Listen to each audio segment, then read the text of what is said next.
Hello दोस्तों, तो कैसे हैं आप लोग। आपका एक नए वीडियो में हम लोग स्वागत करते हैं। तो आज हम एक्सरसाइज 8.2 का क्वेश्चन नंबर 3 सॉल्व करने वाले हैं, जो कि हमारे क्लास 10th का है। तो क्वेश्चन कहता है, यदि tan a plus B is equal to √3 हो और tan a माइनस बी बराबर 1/√3 हो, और कहता है आगे कि a प्लस बी जो है वो 0 से तो बड़ा है, लेकिन जो 90 अंश है उससे छोटा है या फिर उसके बराबर है। इन दोनों का जो सम आएगा वो 0 से बड़ा या फिर 90 से छोटा होगा। और आगे कहता है कि ए एंगल बी से बड़ा है।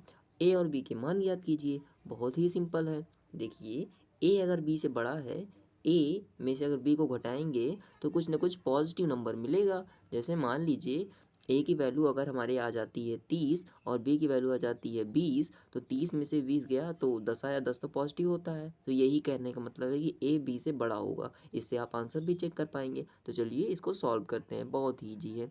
तो सबसे पहले हम लिखेंगे, तो फ्रेंड्स हमने यहाँ पर लिख लिया है, दिया है tan a प्लस बी बराबर √3, tan a माइनस बी बराबर 1/√3।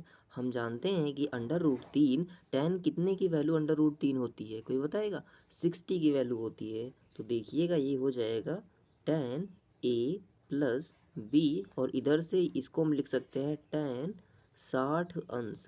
ठीक ना, √3 को 60 अंश तो लिख ही सकते हैं, वही लिख दिया। अब इधर देखिए tan a माइनस बी, तो इसको भी ऐसे ही लिखते हैं tan a minus B is equal to, अब 1/√3 कितने की वैल्यू होती है? ये वैल्यू होती है tan 30 अंश की।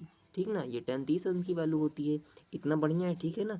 देखिएगा दोनों साइड्स tan है, tan इधर भी है, tan इधर भी है, तो tan से tan को कैंसिल आउट करते हैं, बट इसको कट मत कीजिएगा, ये माना जाता है कि कट गया है। उसके बाद a plus B is equal to 60 degree, इसको मानते हैं इक्वेशन 1। और यहाँ से भी tan tan कैंसिल होकर के बनता है a minus B is equal to 30 degree, इसको मानते हैं इक्वेशन नंबर 2। अब इक्वेशन 1 और 2 को सॉल्व करते हैं। तो देखिएगा यहाँ पर b प्लस में है, यहाँ पर b माइनस में है, तो हम इसको सॉल्व कर लेते हैं। लिखेंगे समीकरण 1 व 2 को जोड़ने पर, तो इधर देखिएगा यहाँ पर आगे लिखते हैं। तो हमने लिख लिया समीकरण 1 व 2 को जोड़ने पर a प्लस बी बराबर 60, a माइनस बी बराबर 30। इसको जोड़ते हैं तो देखिएगा ये प्लस में है, ये माइनस में है, दोनों हो गया कैंसिल। यहाँ बचता है a जुड़ करके हो जाता है 2a। इधर देखिएगा 60 और 30 जुड़ करके हो गया 90। हमें चाहिए a की वैल्यू, तो ये हो जाएगा 90/2, ये हो जाएगा 45 डिग्री। तो a की वैल्यू तो आ गई 45 डिग्री। अब इसी को किसी एक इक्वेशन में पुट कर देते हैं। चलिए फर्स्ट इक्वेशन में पुट करते हैं। तो देखिए यहाँ पर मैंने लिख दिया है कि a का मान समीकरण 1 में रखने पर ऐसे आप लिख लीजिए, a plus B is equal to 60।